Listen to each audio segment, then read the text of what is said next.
Hey everybody, welcome to this ramble, I guess you would call it. Although it is probably a little bit more structured than a normal ramble. And what I'm going to do is I made a list of my favourite game of every year from 1984 until, 2015. Why did I do this? I don't know. Nostalgia, I guess.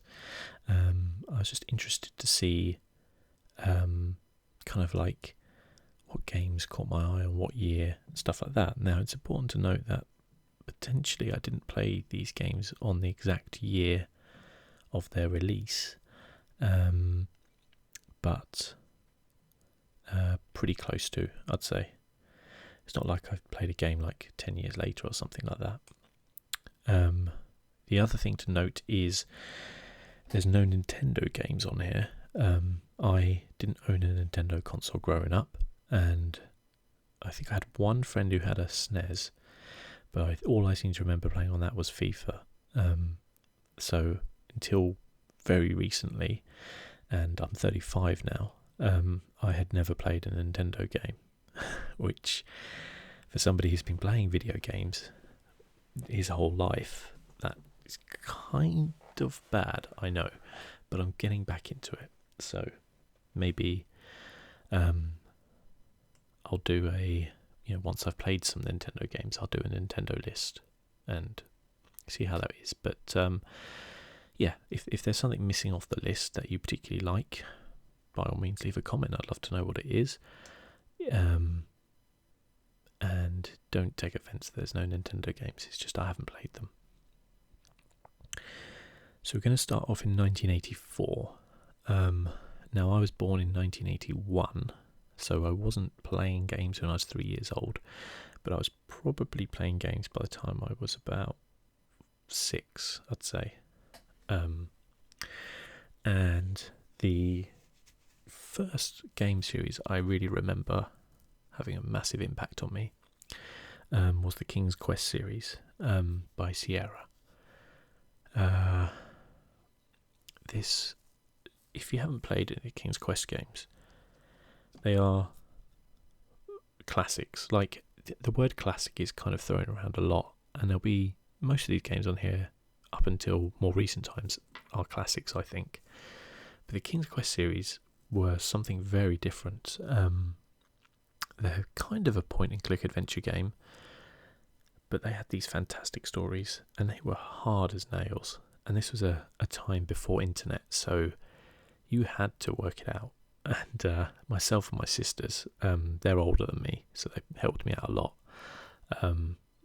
We spent a long time playing those games. I remember, I think it was 3, To Err is Human, I think it's called.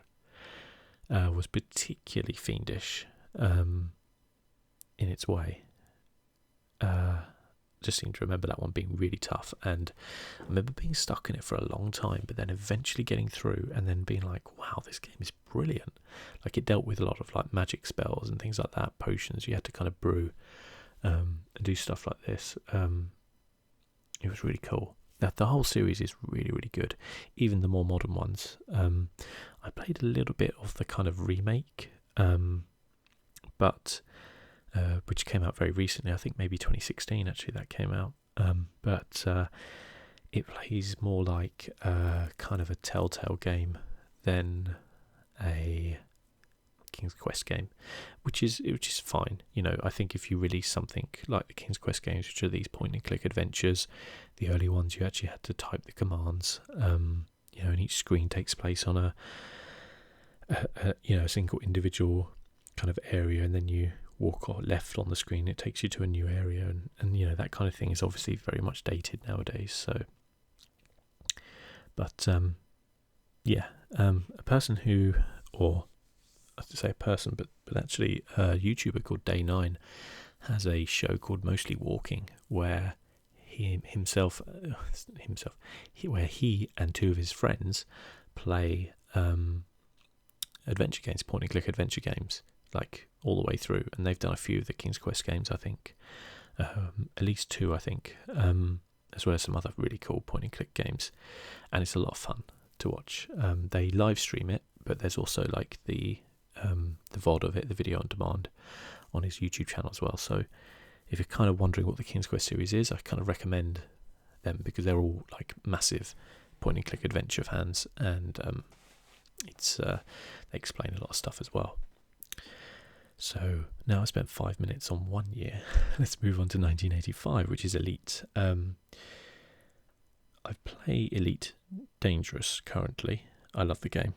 Elite back in 1985 was obviously very different, but it was one of the first games which had this. Well, I mean, first of all, it blew your mind because it was this massive kind of sandbox open world game. You know, before those words became trendy and, you know, marketing hype, it really was that. I was terrible at the game. I could barely even dock at a space station, but I had a friend who was really good, and he had like completed the game basically, and had loads and loads of money, all the best ships, all that kind of stuff. He was absolutely amazing at it. I used to go around his house and just watch him play, because, you know, it's fun to watch good people play video games, as you know, on the internet. Obviously, that's not why people watch my channel, but yeah, it was one of those games. I loved Elite. I loved playing it, even though I was terrible at it, because it just had so much like I don't know. It just at that time in 1985, it just felt like it was a, you know, massive game scale. When really, when you look at it nowadays, it's not that big. Like, you know, obviously it's incredibly dated, but back then it was something really special. In 1986, I've gone with Outrun. I don't think I ever played this on console, but I definitely played it a lot in arcades. And it was a real kind of classic of the time, you know, a real 80s game. You know, you're driving around in this Ferrari with this, you know, woman in the passenger seat driving at immense speeds. It's just, if there's one game that defines the 80s, it's probably Outrun, and possibly the game I'm going to talk about next as well. But yeah, it's just a classic, you know. It's still, I think I've still to this day could play Outrun and be like, yeah, that's good fun. Next up we have 1987, California Games. I love California Games. I had it on the Commodore 64 back in the day, and it was amazing. You know, there was all these different sports you could do: BMXing, surfing, that weird thing where you kick the little ball up, which was actually weirdly like my favourite thing, until I worked out how to do the surfing. Then the surfing became my favourite. Yeah, it was just cool. It had this real kind of, I remember like the music at the beginning, and the vibe of the, like, you know, we have to imagine it's like the 1980s were a very, very different time. There's no internet, you know. TV is all, you know, on old style, you know, cathode ray. There's no HD quality, nothing like that. And, you know, a lot of stuff on TV is quite dreary and boring. And then comes along this video game that's all bright, colourful. You have all these sorts of things, and it's just like, wow, America's amazing. And that kind of epitomised California Games. As I say, very, very 80s. Everything's really brightly coloured, neon coloured, you know. Just all round cool dudes. But a really fun game to play.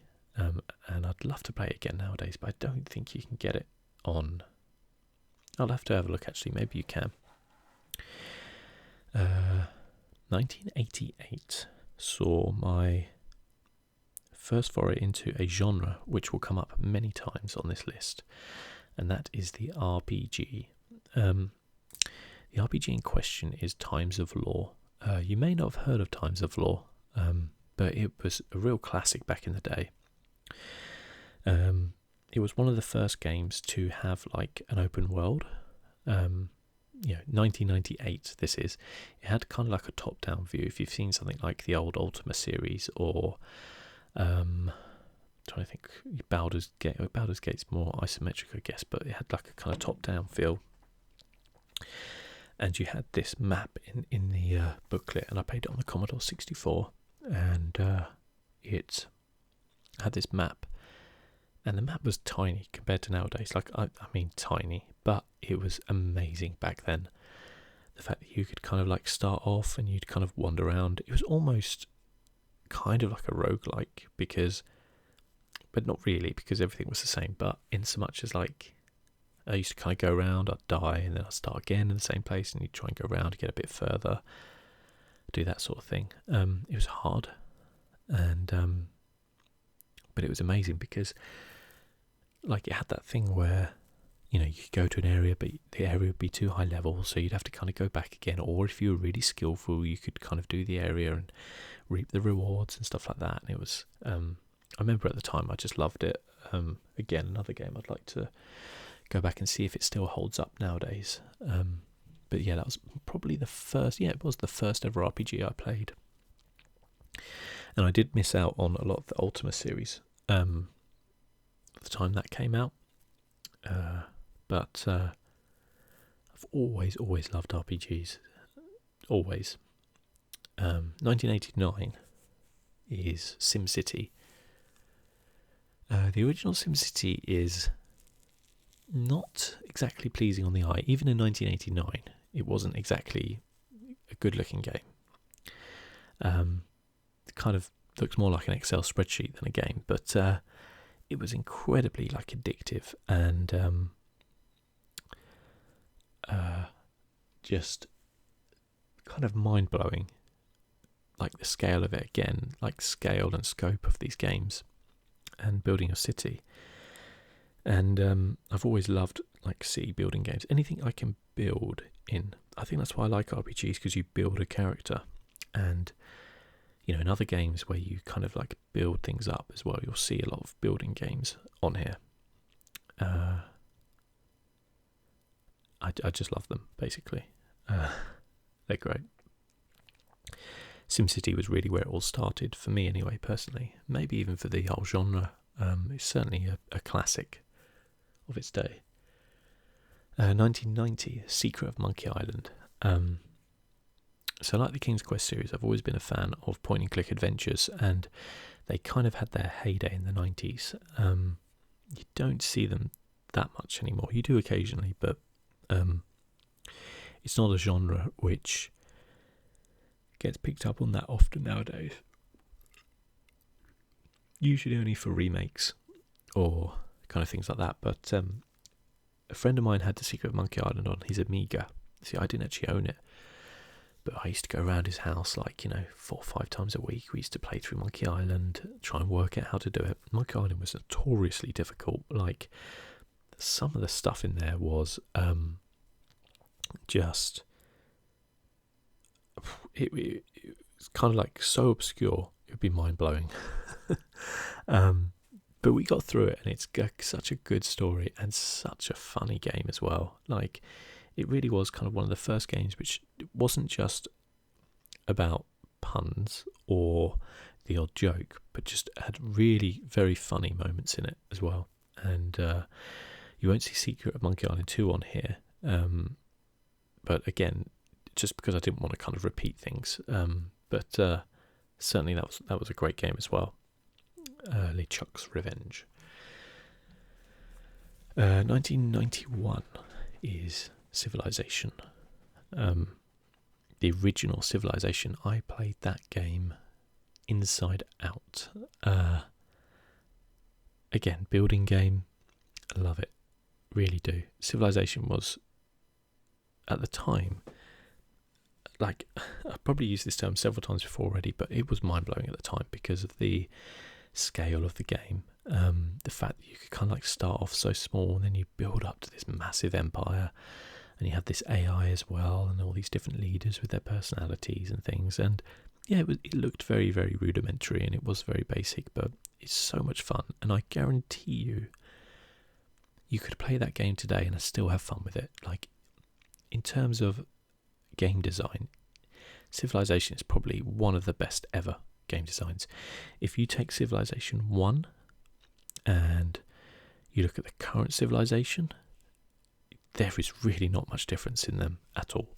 Sure, the mechanics of it have got slightly more in depth, and obviously the graphics have improved.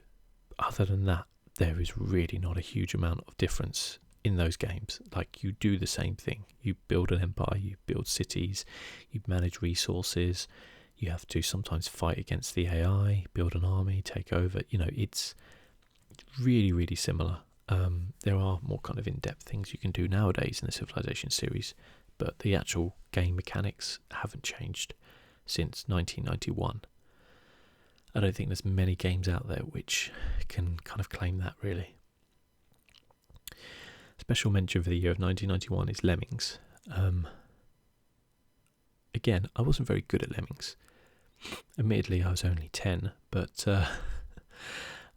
it was a lot of fun. And like, Lemmings, I think, was one of the first big kind of video game craze where this kind of, they had this like mascot, and it was just everywhere on everything. You couldn't escape Lemmings. You know, Lemmings became this thing which was an obscure animal no one had ever heard of, to everybody was talking about Lemmings. It's kind of crazy, really, thinking back on the day. You know, it was kind of like almost one of the original kind of like I guess sort of defining moments in video games where, you know, people talk about the Wii being a moment where it brought other people who would never normally play games into playing games. I think Lemmings did that a bit as well. People who hadn't normally played games were just fascinated by this, and as much of the fun of completing levels in Lemmings, a lot more of the fun was just blowing them up and doing crazy things like that. I played some of the other Lemming games. They never quite lived up to the original Lemmings, but they were also a lot of fun. The original is kind of like the classic, you know. It's kind of that simplistic, that game design which has been just refined down, and it's hard as nails as well. It really was. Games back in the early days were so much harder than nowadays. They really were. I might be saying that because I was a lot younger, but they were. And also, as I said it before, no internet to turn around and be like, oh, I'm stuck on this bit, how do I do this? No. You could phone up like helplines, but they'd charge you a load of money, and your parents would get really angry with you. Otherwise, it was asking friends, you know, or asking your older sisters in my case, or your parents for help on something. You know, it wasn't just a case of like now, if I get stuck on a game, I can just pull my phone out, just check a guide, tell me exactly what to do. So in some ways that's nice, because as I get older I have more limited time to play. I don't want to have to stand there and work out a game for 15 hours. But also it does take some of the magic away from something, of the exploration and finding something out for yourself. So 1992, we have Dune 2. Dune 2 was the first RTS I played, really. I think the Command & Conquer series was out before it, but yeah, Dune 2 was really, really good. Like, again, one of those games where I think it would still stand up today. They actually did a remaster of it a while back. I can't remember if I played it, but it was just so much fun to kind of build a base. Yeah, build the walls, your turrets, your defences, mine the spies, and do all that kind of thing. And again, very hard game, but so much fun. And you had these 3 different factions you could play with as well. The Atreides, the Harkonnen, and the Ordos, I think. The Ordos, maybe. And yeah, it was great. And to be honest with you, I played that game and I didn't watch the film Dune until about 2005 or something. So I had like no idea what most of it was going on about. It was just such a good game to play. by the way, the film Dune is pretty awesome as well. You should watch it if you're into that kind of science fiction. It is kind of bonkers, but it's also awesome. Apparently they're doing a remake of it as well, so that could be pretty cool. Special mention for 1992 would be Indiana Jones and the Fate of Atlantis.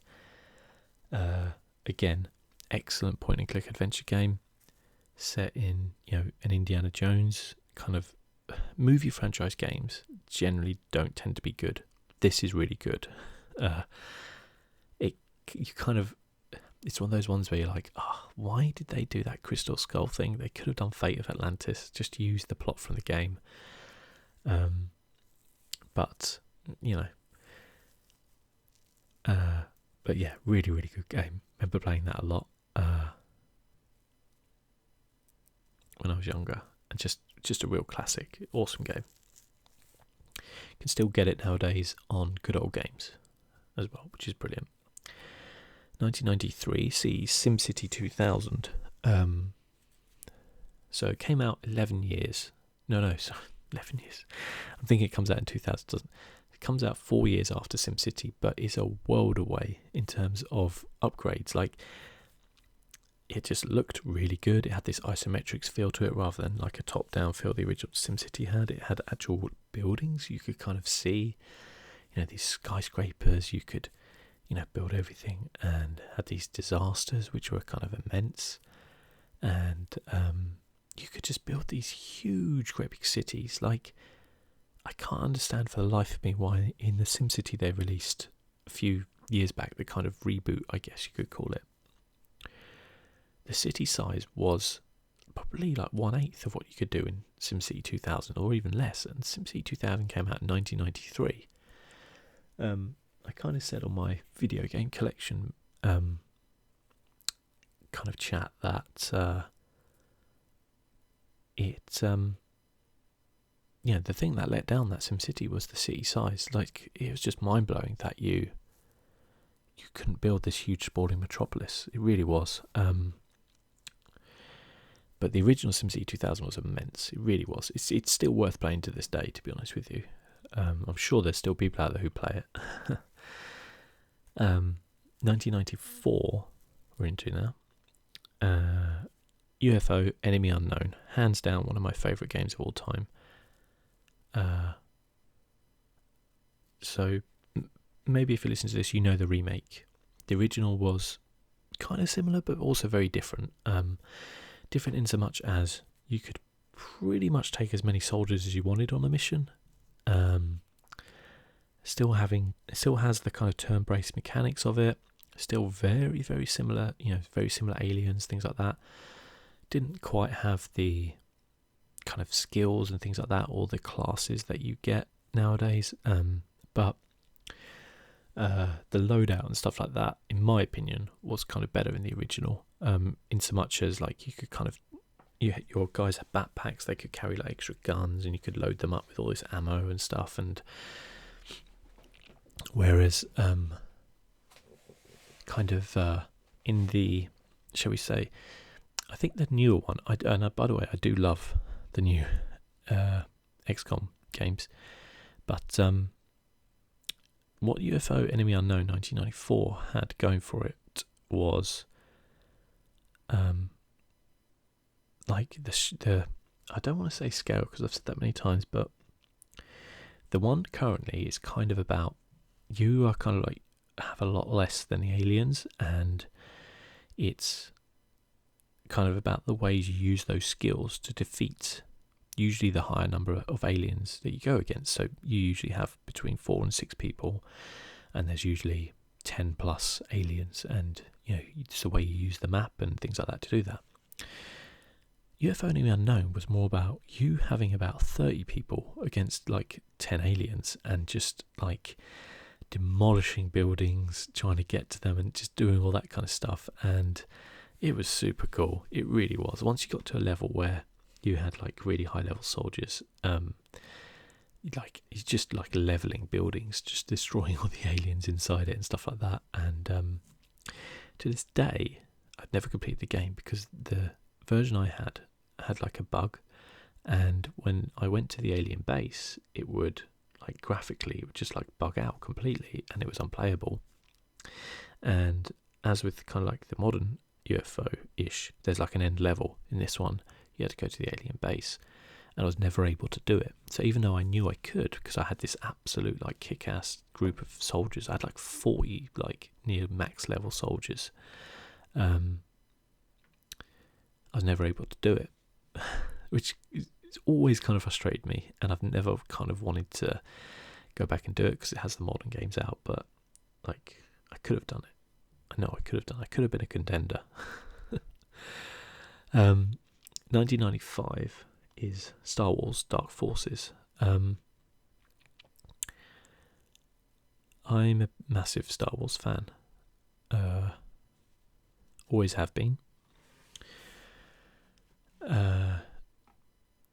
I didn't really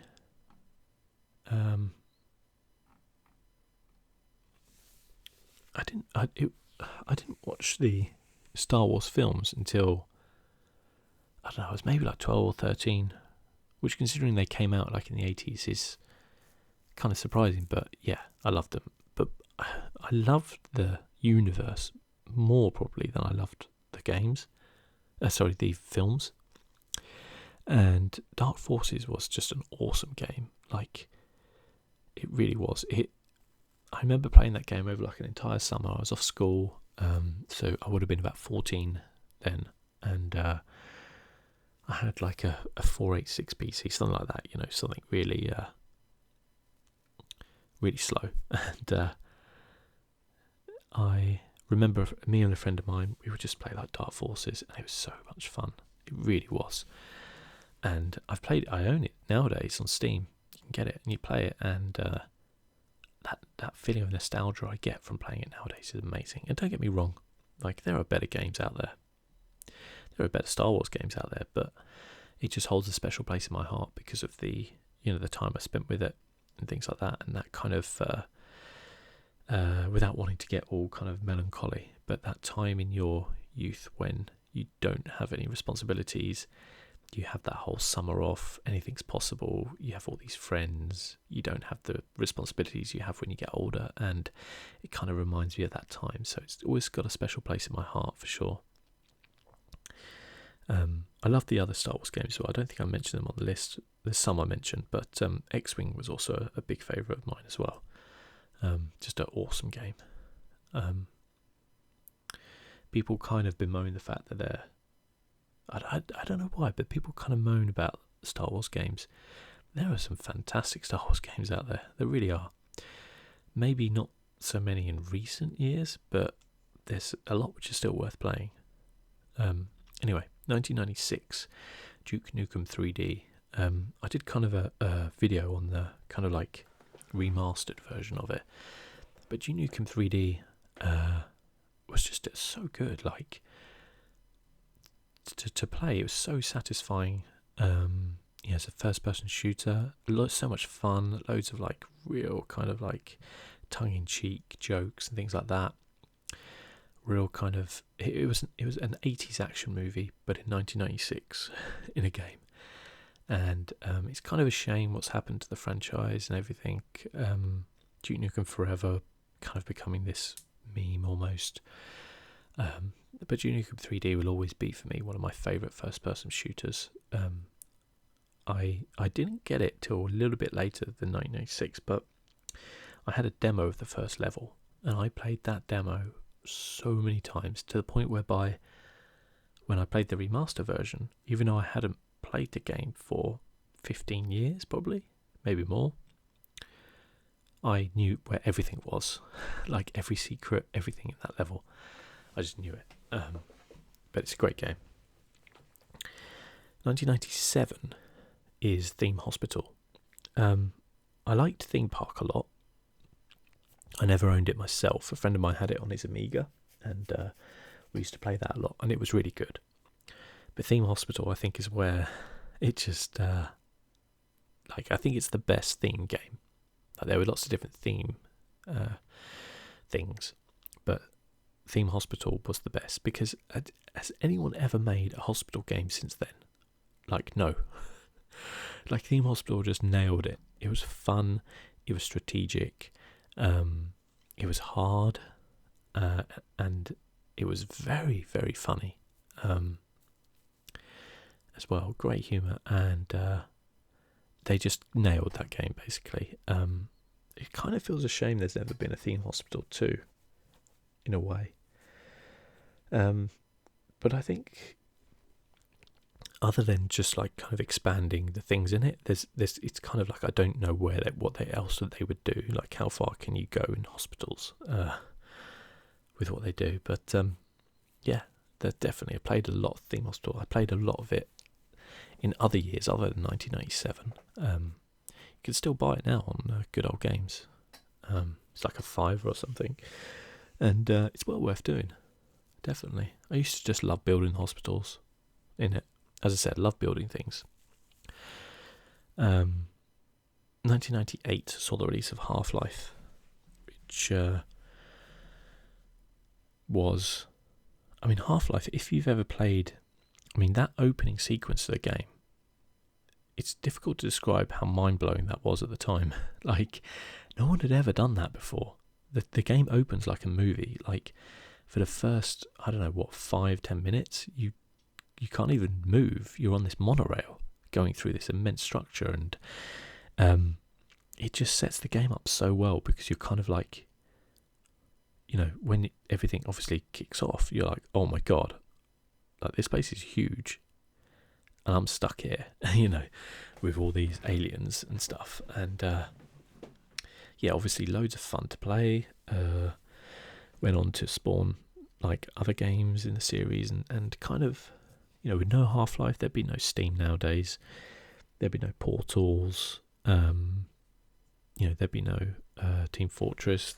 There'd be no Dota 2. There wouldn't be any of these games, because Steam wouldn't exist. The PC landscape would be immensely different because of Half-Life. Yeah, people talk about Half-Life 3, but I don't think we'll ever see Half-Life 3, in all honesty.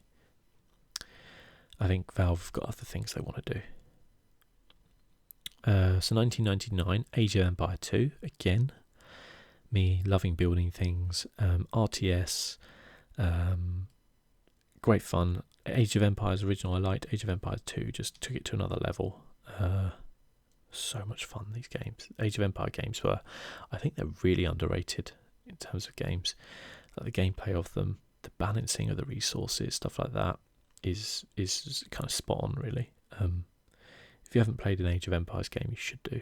They're really good. 2000 is where we see the first console game, which I think I played on PlayStation 1, which is Tony Hawk Pro Skater. Might have been on PlayStation 2. I can't remember. I can't be bothered to look it up. But yeah, I love those early Tony Hawk games are so good. I'm not a skateboarder, never have been, but the gameplay of those games is so much fun. Doing the tricks, trying to pull off more things, get a higher score, going around, the kind of like big cities, things like that. It's just like kind of, I think it was the first game I played as kind of relaxing. It was like therapeutic to just skate in it, because it was like a lot of fun, and also this kind of like rhythmic type kind of movement of playing. It wasn't the kind of stressful management of like Age of Empires or Theme Hospital. It wasn't the kind of twitchiness of Duke Nukem, but it was this kind of like rhythmic thing of playing, and I loved it. It's a shame the way the series has kind of gone recently. I never played the skate games, and I think that was, something which I should have done. Although recently I have played Steep, and I've done some videos on that, and that brings back the memories of like Tony Hawk. Again, that kind of rhythmic kind of gameplay, which I find quite soothing anyway. 2001, we have Grand Theft Auto 3. Now, Grand Theft Auto didn't make it on this list before, but the original one I played the hell out of, and it was a classic. And if you remember, it was a top-down game where you drove around in the city and did these missions. Same with number 2, it's his top-down game. And then Grand Theft Auto 3 came out. And my God, this game, it was nothing I'd ever seen before in my life. I remember a friend of mine got it on PlayStation 2, and like when it first came out, he's showing it to me. He's like, "Yeah, look at these things I can do," and I'm like, "This is like it blew my mind. It genuinely blew my mind to this day, and it's so crazy to think that nowadays you can play Grand Theft Auto 3 on your mobile phone." But back then, that was like, it was like the future, but it's now, you know. Yeah, just kind of crazy, like piling cars up, blowing them all up, and just going around randomly shooting people, escaping from the police. Yeah, it really was a defining moment in video games. You know, if you think how many games have come out, not just in the Grand Theft Auto series, but in the you know, in games which have tried to do similar things, you know, that kind of open world, do anything you like kind of style. You know, Watch Dogs, you know, other games as well. That you know, this kind of paved the way, and was also probably one of the original games. Certainly, the original Grand Theft Auto 1. There was a massive outrage with that game because of how violent it was. But again, like, I've always felt that that kind of violence in video game is ridiculous, because from my personal point of view, I don't know anybody, or has ever, like, anybody who's been like, "Oh, you know what I did tonight? I went and burnt 3 cars and killed 4 people in Grand Theft Auto 3. I think I'll go do that in real life because it'd be really fun." It's like, that just, the only way that happens is if you're mentally ill already, in which case it probably wouldn't take a video game to send you over the edge. But anyway, that's a different subject for a different time. 2002 sees Vice City. Vice City is my favourite in the Grand Theft Auto series. Mostly because of the soundtrack. Like, it's got an awesome 80s soundtrack, and again, a lot of fun. I played it on my PSP a lot. Like, that was my kind of like mobile gaming sort of thing. I played that game so much. I loved it. But again, very similar to Grand Theft Auto 3, but just a different style, a different aesthetic to it. A bit more stylish. You know, this 80s theme, which I love. Was just brilliant. Yeah, 2003 sees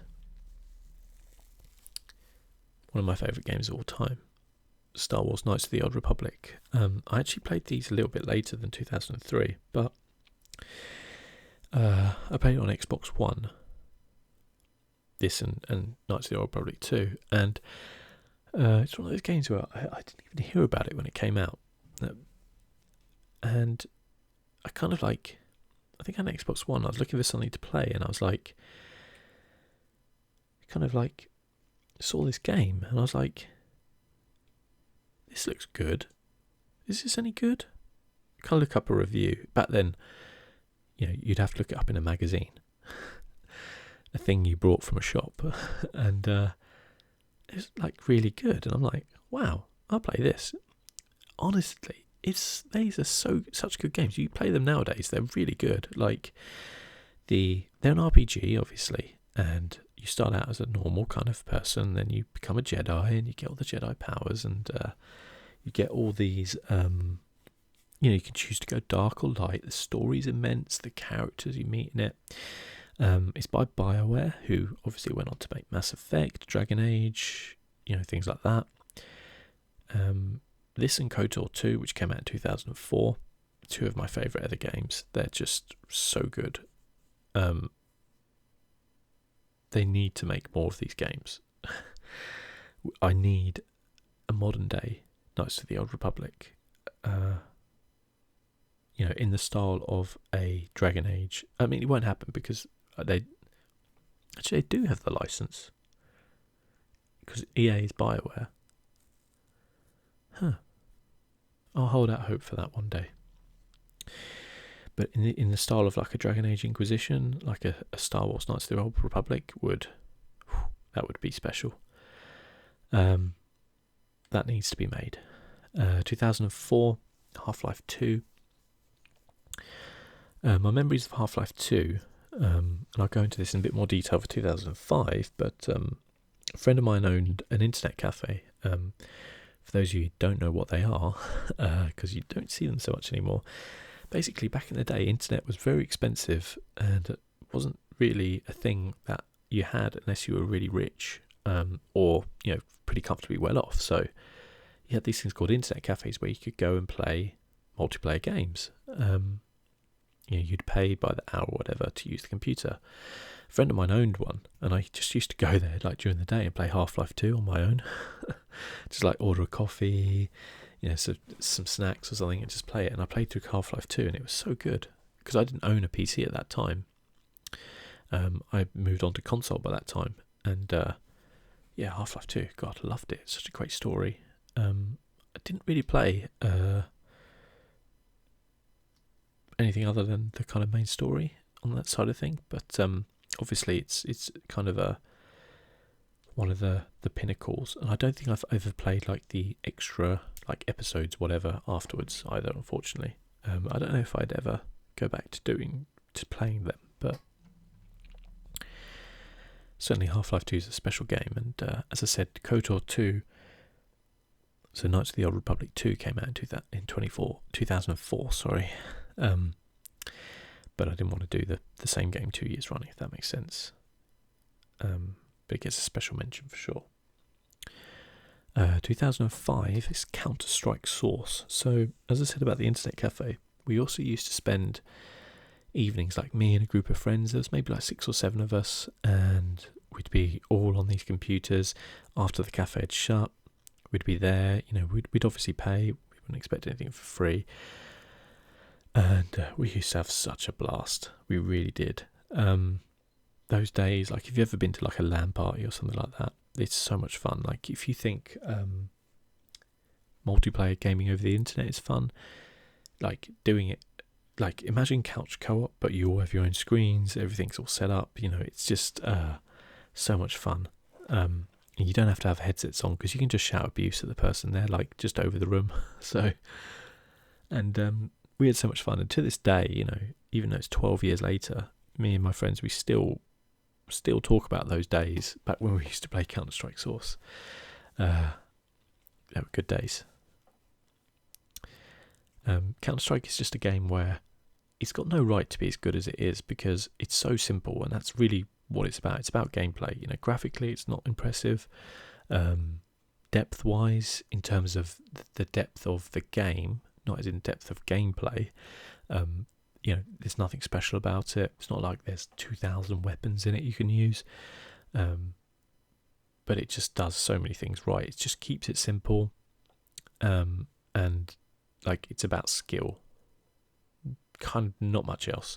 That's obviously why it's such a massive esport nowadays. I don't really follow Counter-Strike anymore. I haven't played it for many years. Again, I only ever played it at a really kind of casual level with friends. But I'm glad to see people still play it to this day because it is such a classic game, and you wouldn't see things like Call of Duty, Battlefield without Counter-Strike. 2006 saw the release of The Elder Scrolls Oblivion, which was my first foray into the Elder Scrolls series. So I'd heard about Morrowind, but I hadn't actually played it. As I said, at that time I was on consoles, not PC. And I didn't even have an Xbox 360 at that point. I was still on like a PlayStation 2 or something. But a friend of mine did, and he got Oblivion. I think Oblivion was a launch title. And I'd kind of convinced him to get it because I was like, yeah, look, I've heard this game's really good. It's got fantastic reviews. I'd read about Morrowind but never played it. Like I'd always wanted to play it, but I'd never had. And I was like, yeah, you should get this. It's a really good game. And he's like, well, what type of game is it? And I'm trying to explain to him it's this kind of fantasy thing, set in this world and kind of thing. And he was like, I'm not too sure about it. I was like, look, trust me, you're going to enjoy it. We spent hundreds of hours just playing Oblivion. We really did. We probably played through it twice as well. It was just so much fun. We used to do the whole thing where, one person would play until they died, then the other person would take over. We used to literally kind of like go to work, then I'd be around his house afterwards. We'd set up and have a few cups of tea, just play Oblivion. And yeah, just immense. Really, really good time. After playing Oblivion, I went back and played Morrowind. Just so there's not people out there who are like, you've never played Morrowind. I have.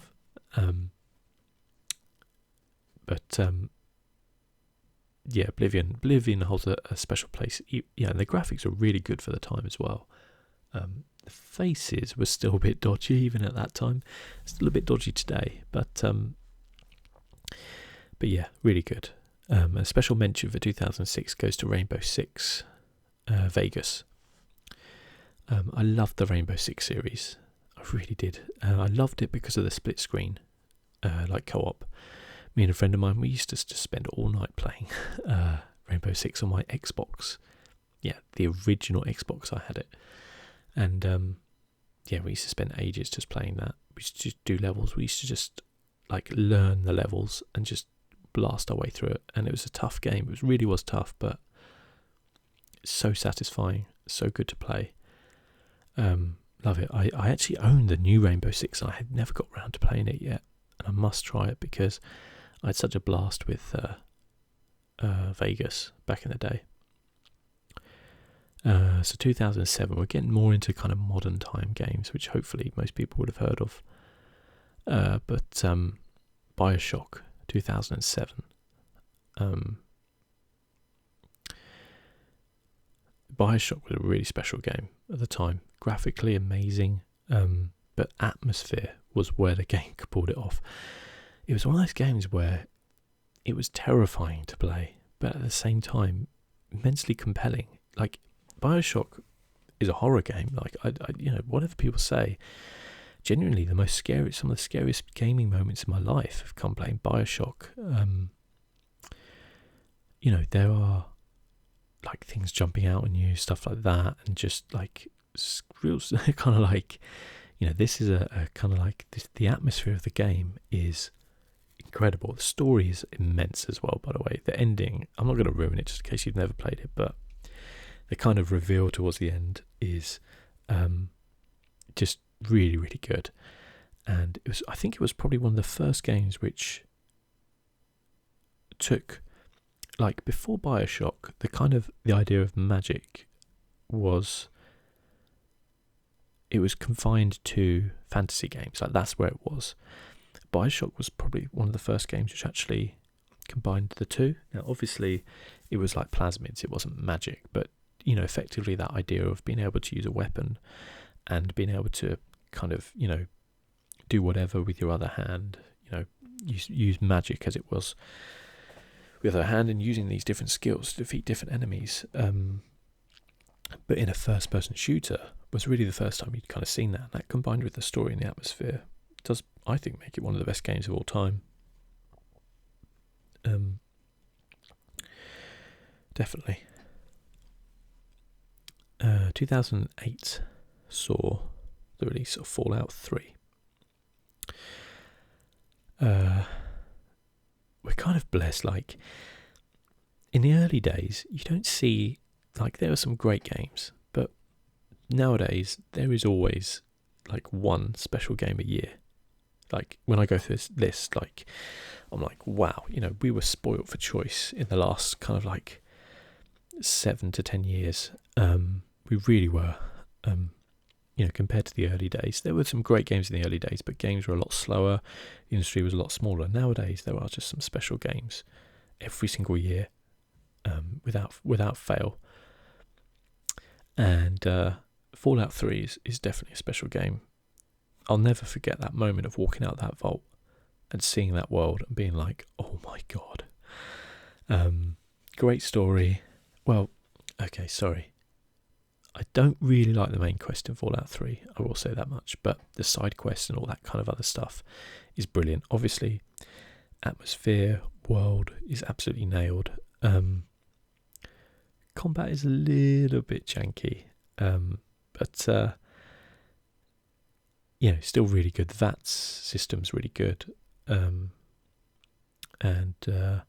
being a Bethesda game, it's just that huge world, so many things to do, kind of thing, and and there'll still be, you can still play Fallout 3 nowadays with mods, and it's still an incredible gaming experience nowadays as well.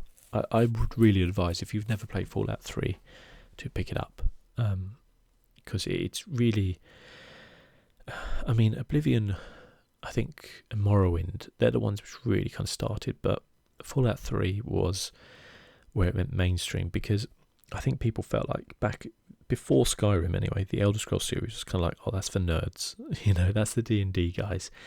Fallout was where it was like, oh, the people who were the Counter-Strike players, the Call of Duty players, people like that, they could get into Fallout because it was guns, and although set in the future, it was kind of like modern time.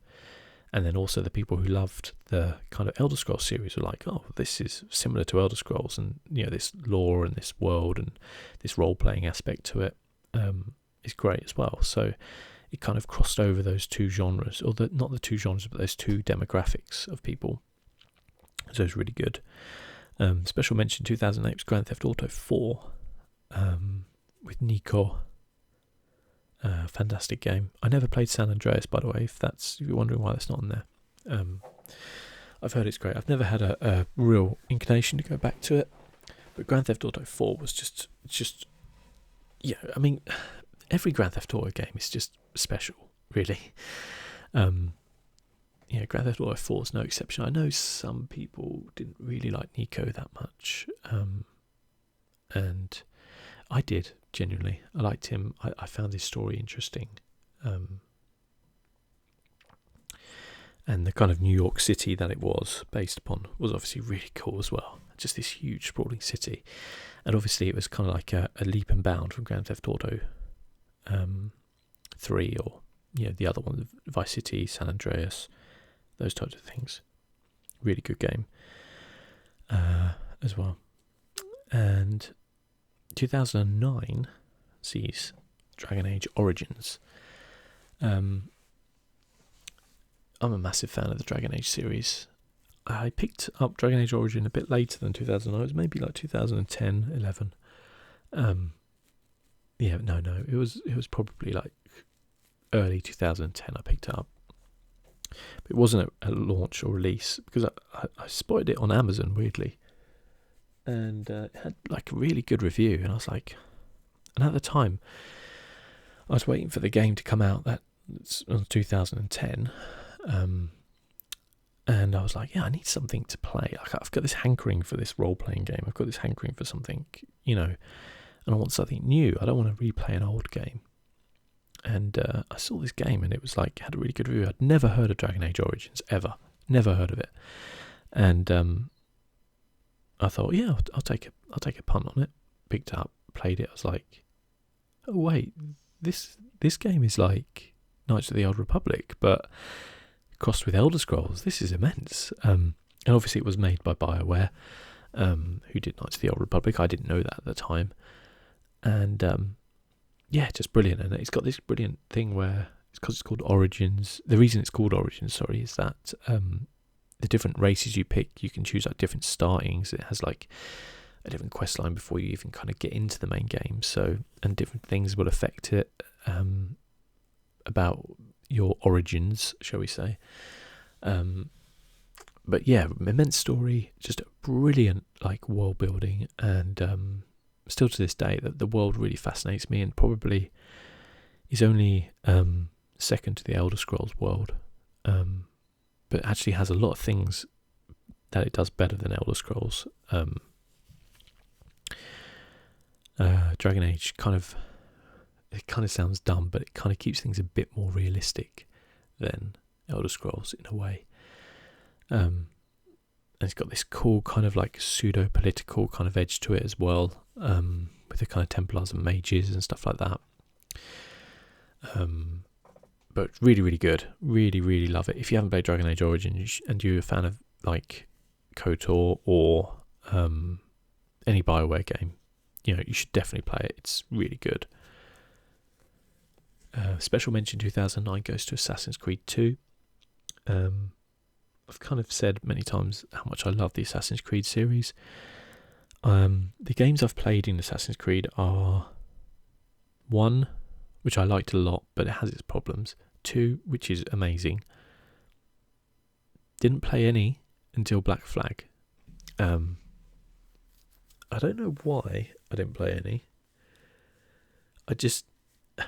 Nothing quite appealed to me. And then Black Flag came out and I was like, oh yeah, I should get back into this series. But I love 2. I love the kind of Italian kind of era and things like that. And I kind of miss the time back with Assassins like 1, 2, and I don't know if the previous ones did, where you went to different cities. Because you haven't done that in recent ones. It's all been in one city. But having said that, I do love the modern day Assassin's Creed ones. And I understand, I think because I had that time out from Assassin's Creed between 2 and Black Flag, I haven't been burnt out in the series like people have been, which is why they're taking a break. So 2010 is Mass Effect 2. Mass Effect 2 is probably Mass Effect 2, or the Mass Effect series, I'd say, is probably hands down the best like character game you will probably ever play, in terms of interaction with characters. Like it's kind of like it's a what's the word I can kind of use to describe it? It's like a Star Trek episode, basically, where it kind of focuses on the characters and the people, but then there's also this like RPG type shooter like that's what the game is supposed to be, but the actual thing that keeps you coming back to it is the story and the characters. And yeah, Mass Effect 2 is just brilliant. Like the opening of Mass Effect 2 is like, it's so good. It like took me by surprise big time. I think I probably rewatched it like 3 or 4 times just to be like, what? It's an incredibly brave thing to kill off your main character straight away in a game. So I don't think that's a spoiler, by the way. The game came out in 2010. It's 2017. Like, if you haven't played Mass Effect 2, like, really sort your life out. But yeah, great. Just I love Mass Effect 2. The characters in there are so good. The whole thing with Cerberus is really good. The collectors, yeah, love it. Special mention 2010. There were some good games out in 2010, by the way. Fallout New Vegas.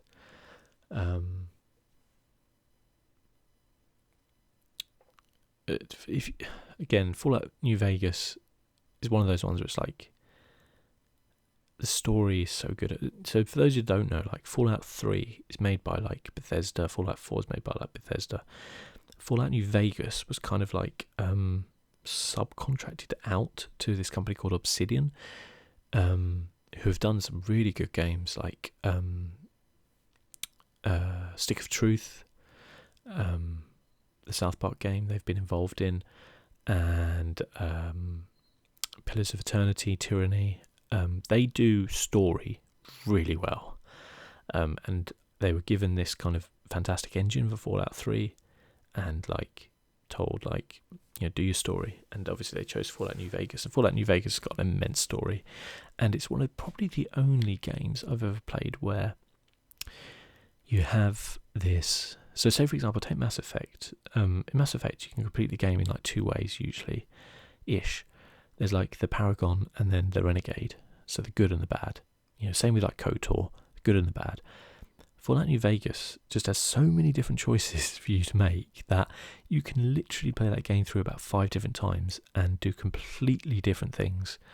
And you can just do your own thing in it as well. Like, if you want to just waltz up to the Legion's camp and kill everybody there, you can do that. That's up to you. You want to do that, go do it. It's a really special game. I fully advise people to try it out, especially on PC, because there are a lot of really good mods for it as well. Despite it being 7 years old, it can hold up just about. Other special mentions: Red Dead Redemption. Love that game. So excited for the second one as well.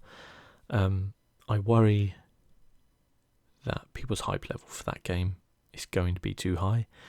Listen, Red Dead Redemption is a fantastic game, but I think some people put it up on a pedestal that was higher than it probably deserved to be. That's saying, for me, it's a 9 out of 10 game, 9.5. It's not quite a 10 out of 10 game, but it's really good. That's not disparaging of it in any way. I just feel like people often think Red Dead was the greatest video game of all time, and I'd say probably isn't. But to be fair, it's made by Rockstar, who have not really put a foot wrong in the last, since every game they've ever made. So I do kind of understand why people's hype levels are up, but people would probably do well to just temper those a bit. But it is coming out this year apparently, and that's really exciting. Battlefield Bad Company 2, specifically for the multiplayer. I don't generally play a lot of multiplayer games, but that one just clicked with me totally. I love the large scale battles, the vehicles, and I was good at it too. I really was quite good at it. I haven't stayed on. I play a little bit of Battlefield 1 nowadays, but I'm not good at it. I don't play enough of it to get good at it, but I did play a lot of Battlefield 2. 2011. Anybody got any guess what 2011 might be? It's my favourite game of that year. Skyrim. I was so hyped for Skyrim. I actually took 2 weeks off work for Skyrim, and honestly, they were a great 2 weeks.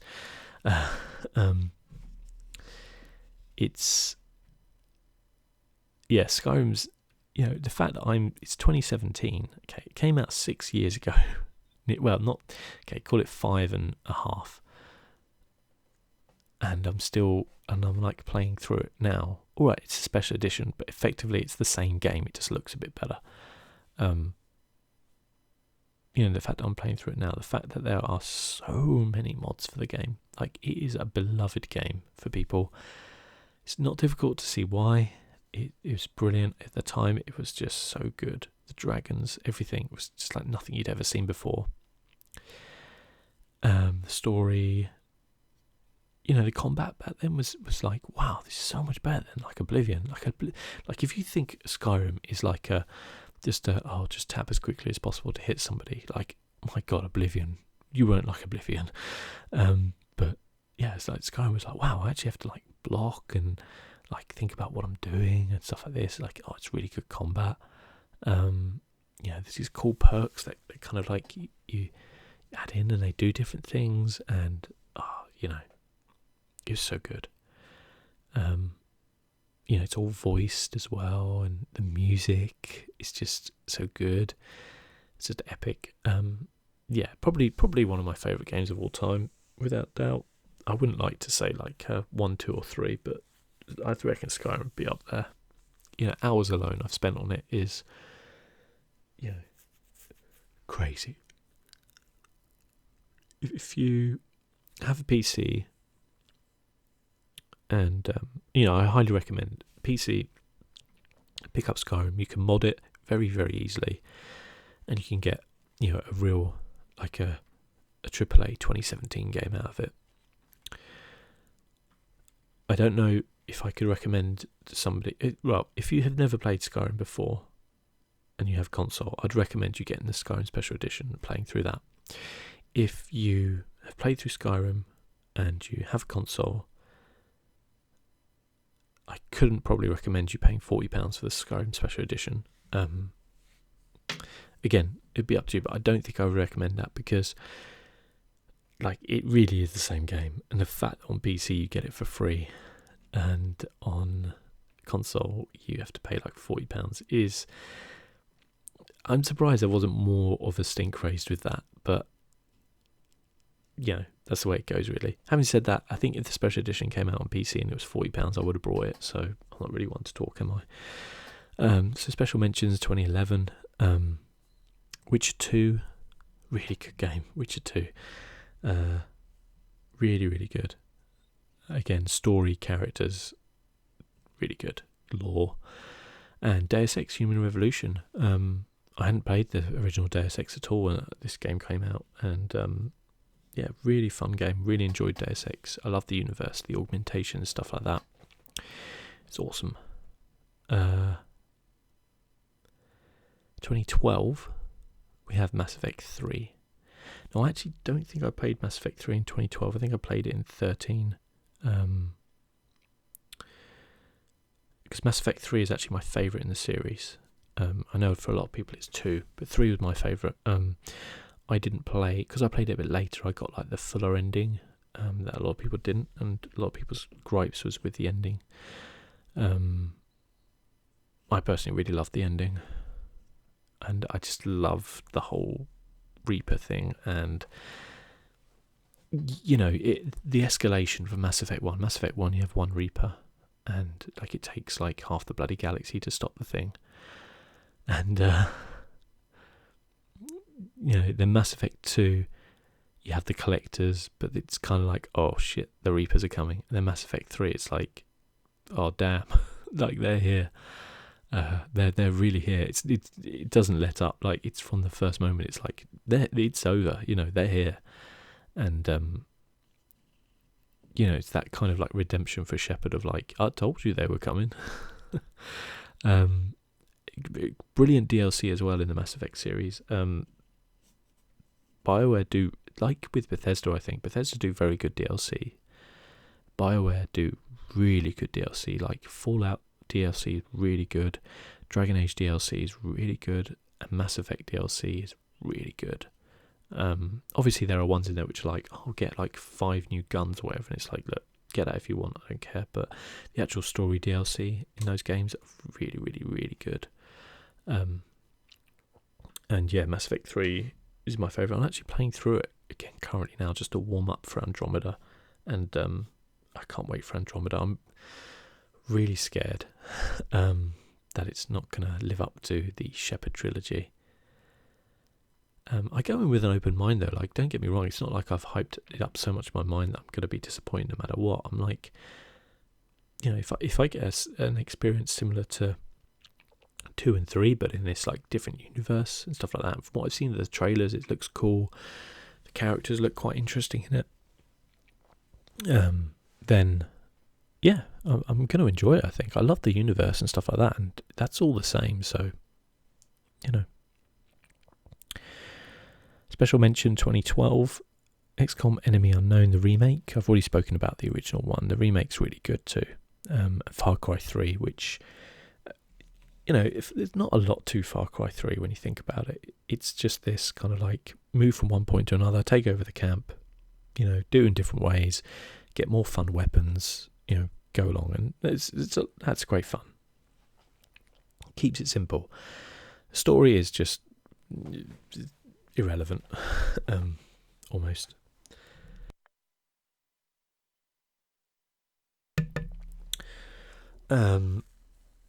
Okay, so where are we?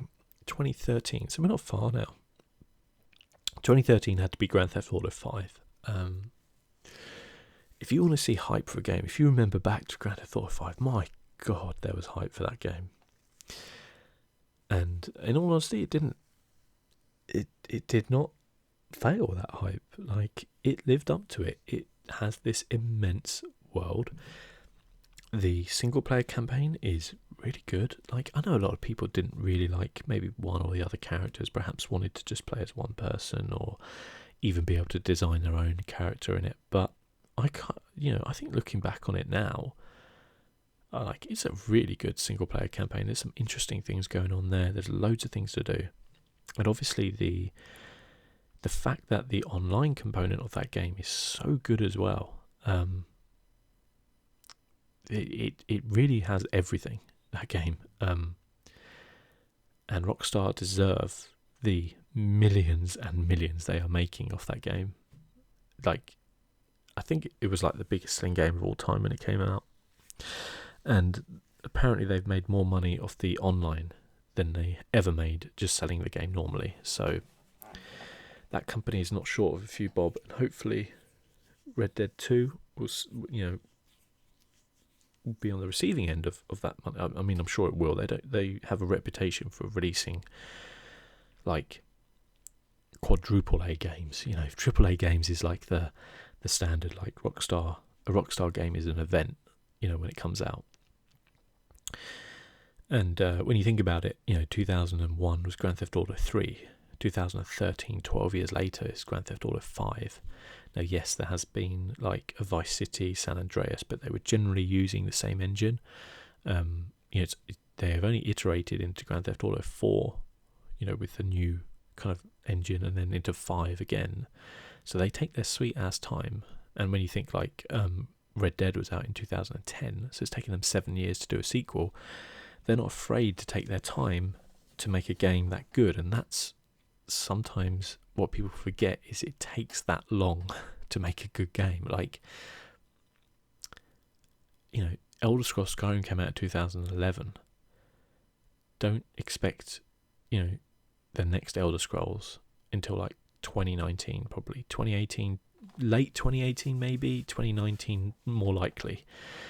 Because these games, they take a long time to make, and you can't rush it out. But Grand Theft Auto 5, yeah. And I mean, I have to say, the heists in them, if you haven't done the heists, like, to be honest with you, they have to be done with friends. And I was lucky enough at that time that I had 3 friends who were really, really into playing Grand Theft Auto Online, and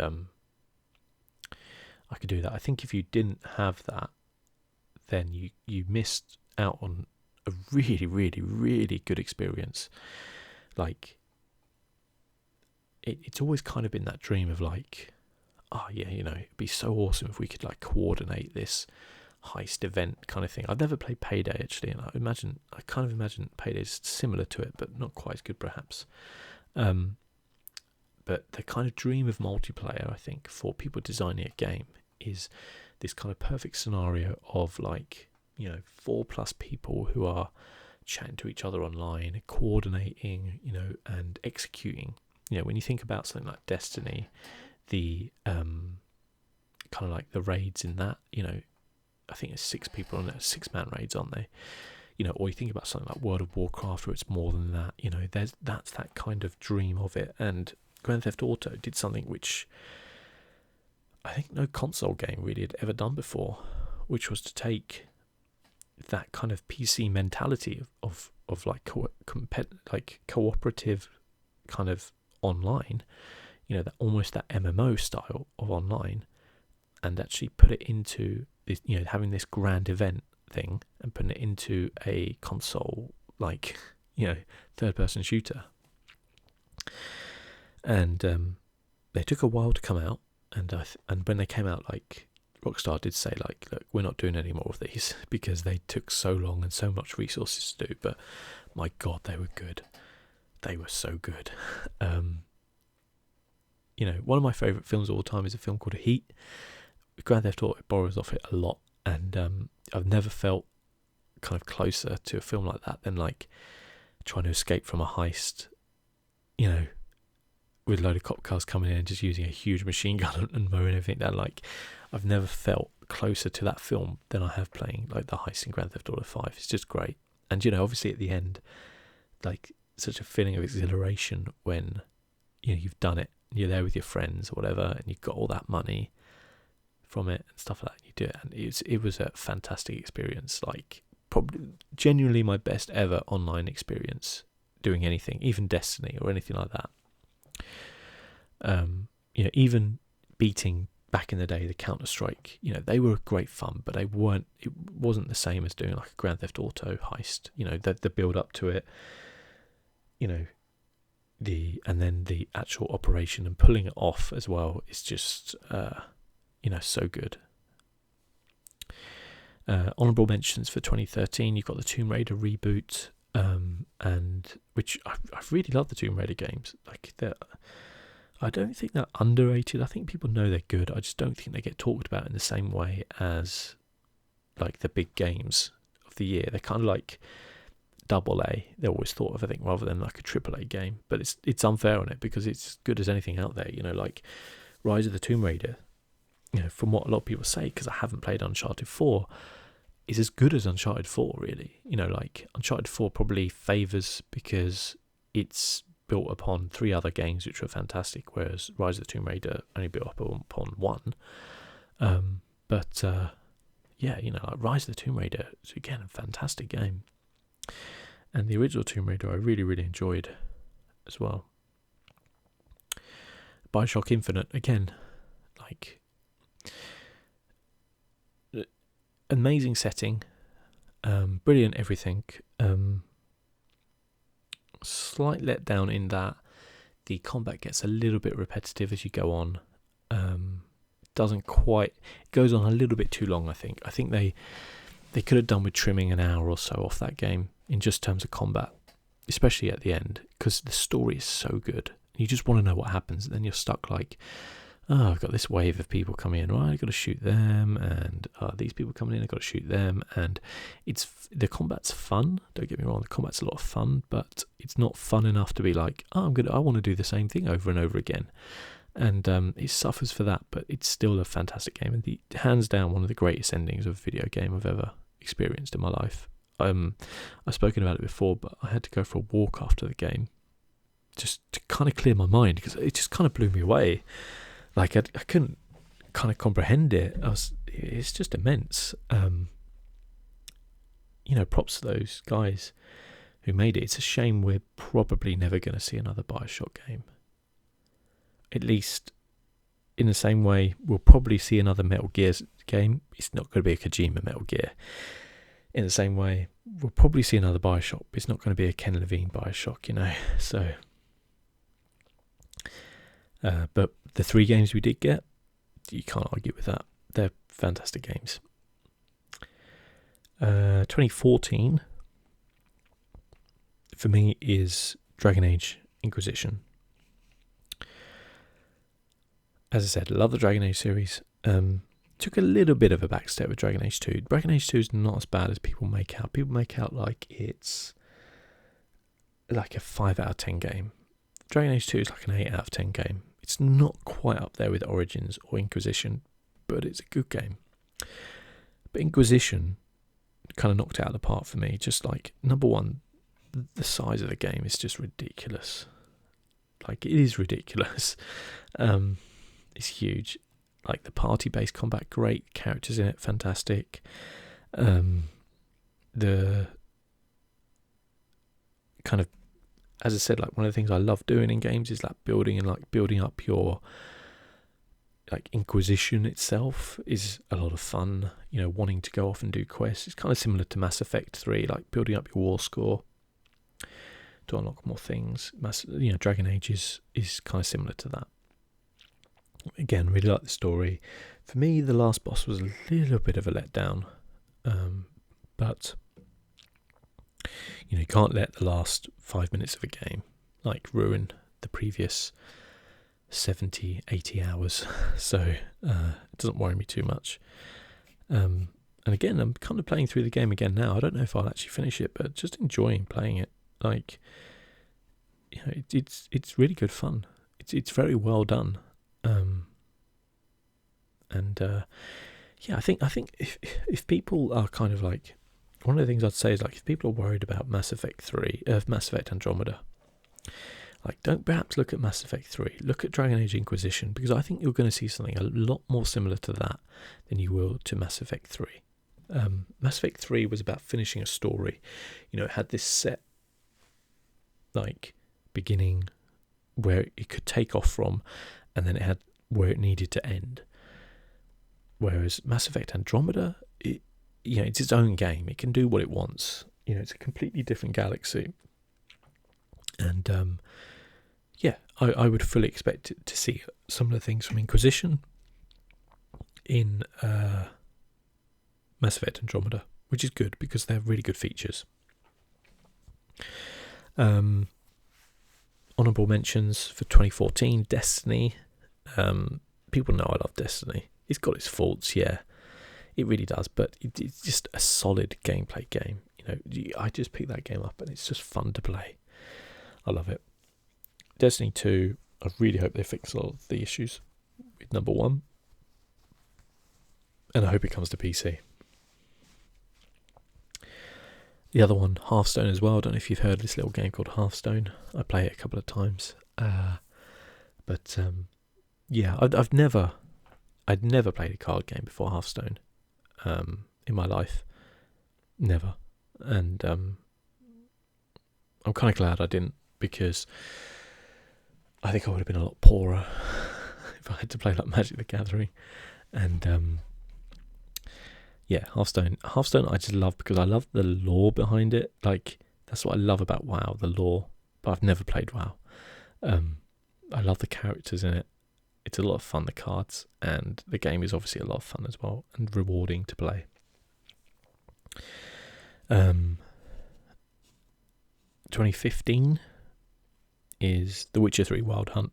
It's despite having 2 other epic games in Fallout 4 and Metal Gear Solid 5 that year, which both honourable mentions, Witcher 3 is a really, really good game. Said it before, like, if you haven't played it, you know, go do it now. I think I saw on Steam today, like, the Game of the Year edition, which includes the DLC, was like something like £25, which the game's only 2 years. It's not even 2 years old. It's like a year and a half. Like, that's like, that game, it should be like £60. Like, graphically, I haven't seen anything that's come out since then which can beat The Witcher 3. And yet, maybe there'll be something this year, hopefully. But also, like, just game-wise, like, the size of this game. And I know that sometimes puts people off when they're like, oh my god, I haven't got the time for this game. But, you don't have to do all the little side quests. Like, the main story itself is great. The DLC stories are really good. A lot shorter, although still a lot of content in them. You don't have to do every single little thing. But if you want to, it's good fun.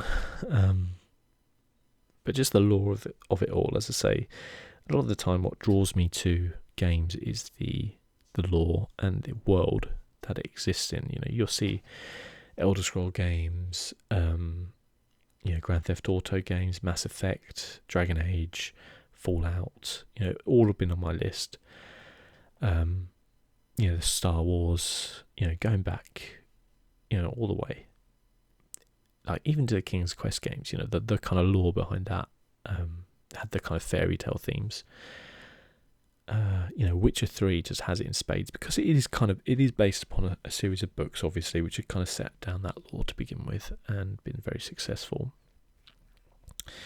with the world building of it and everything like that. But yeah, it just blows everything away. And I do hope we see a Witcher film, but I wouldn't hold my breath for it to be that good, because it's like making an Elder Scrolls game. Like, how do you fit a 150-hour game into a 150-minute film?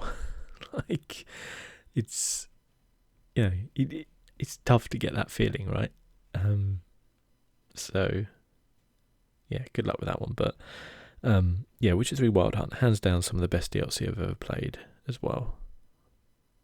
Just, my only issue with The Witcher 3 would be a personal issue that I have, which is in role-playing games, I generally prefer to be able to make my own character. However, with games like GTA 5, Mass Effect, well, I guess Mass Effect you do have a bit more control over. GTA 5, it's kind of irrelevant. But obviously in The Witcher 3 Wild Hunt, you do have, I guess, different loadouts you can do as you get towards the end. But it's always going to be, look, Geralt's fighting with a sword, because that's the lore of the game. Like, that's what he does. And, like, it's not a criticism of the game. It's a criticism of me, that I generally prefer to have different styles and different things I can do. But having said that, like, personally, if someone gave me the choice and said, oh yeah, hey look, we could incorporate like a Skyrim style system into Witcher 3 where you can create your own character, would you be interested in doing that? I'd say no, I wouldn't touch the game for me. Which might sound like a complete contradiction, but like, the experience of Wild Hunt is something I wouldn't take away from anybody or doing anything, so I wouldn't change a thing on it. I'd just say maybe if they did another Witcher 3, because I think, to be fair, the Geralt storyline probably has come to an end. Maybe if they do another Witcher 4, maybe it would be about a Witcher who is new to the series. Maybe. I don't know. That would be my theory anyway. But yeah, definitely Witcher 3 is up there on my all-time game list. Just an immense game, and I think, like, again, as I said, like, if you haven't played it, it's worth your time. The DLC is worth your time. You know, there's not much coming out in February. Let's face it. Like, now would be a great time to pick up Witcher 3 and just play through it. You got a month until the end of civilization in March, or the end of my life in March when everything comes out. Yeah, the honourable mentions, Fallout 4. My opinion is Fallout 4 is the best Fallout game. I know people will disagree with that, but for me it is. I love the setting, I love the DLC. Metal Gear Solid 5, I'd never played any of the Metal Gear Solid games before Metal Gear Solid 5, and it blew me away with just the depth of the game, like the things you can do.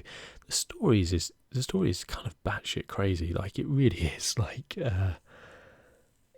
you know, it kind of is crazy, but it's also really kind of like one of those things where I'm like, I want to play through this game to find out what happens in the story next. But yeah, just that kind of feeling of like approaching like a big settlement or whatever, loads of soldiers around, knowing you kind of got to get something or get someone out of there, you know, being there, you got the tools at your disposal, right, go do it. There's no like, okay, right, go to this position, do this, go to this position. It's just like, do what you want. You know, you have to get that person out, do whatever you want. You know, you want to go in and shoot everybody in the head, you shoot everyone in the head. You want to go in and not be seen by anybody, don't be seen. You want to create a distraction, yeah, do you want to do whatever you want, whatever you think is viable, you do. It's just one of those games. Like, a friend of mine was telling me about how he got a videotape recording of somebody going to the toilet, and so Snake hides in the toilet, but a guard's coming up to the toilet to go to the toilet, and he's going to be found out. So what does he do? He plays on his tape recorder the recording of the person doing the toilet, and that sends the guard's like, oh, there's somebody in there, I'm going.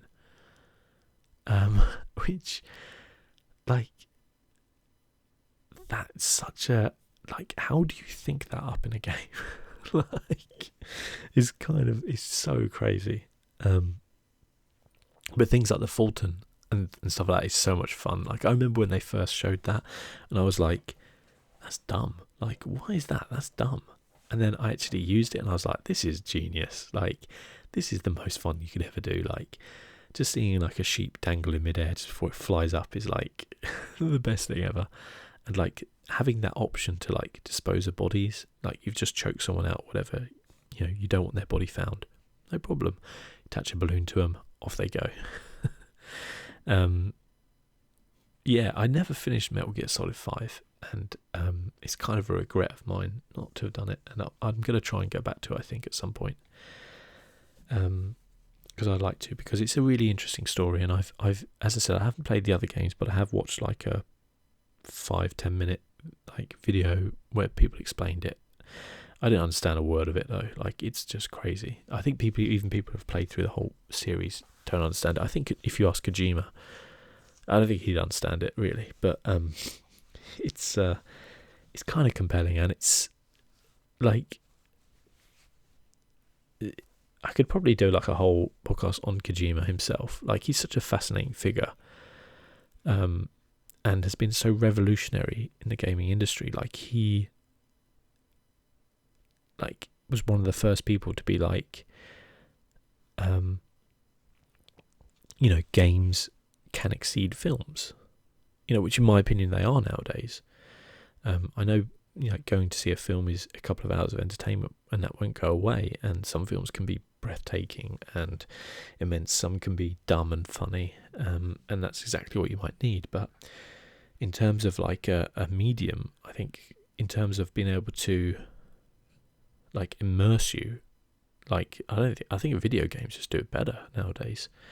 And I think he was one of the ones at the forefront to say, like, because apparently he wanted to be a film director, but then you know, people thought he was going to be a film director because he's so interested, but then he was like, no, I want to get into video games. And this was back when it was the NES, you know, it wasn't like it was 5 years ago when you could see the potential of it. He was like, no, I'm going to do this. And people are like, you're crazy, like, look what you can do with film and look what you can do with video games. But he just believed in that ability, that, you know, you controlling these characters just makes you connect more, and I think it does as well. But anyway, that's an hour and a half of me talking about my favourite games of the year. Of course, if you have any, then please add them in. I didn't do 2016 because I've done like a rundown of my favourite games of 2016, so that's a separate thing. And who knows, maybe in like 10 years' time I'll do a 2015 or 2016 to 2027. That would be scary. That's still a thing. We'll be talking about Elder Scrolls 8. Like, we'd be talking about Mass Effect 10. We're talking about just The Witcher 4. They wouldn't have done any others. But yeah, who knows? So yeah, thanks for joining me, as always. And I'll catch you guys next time.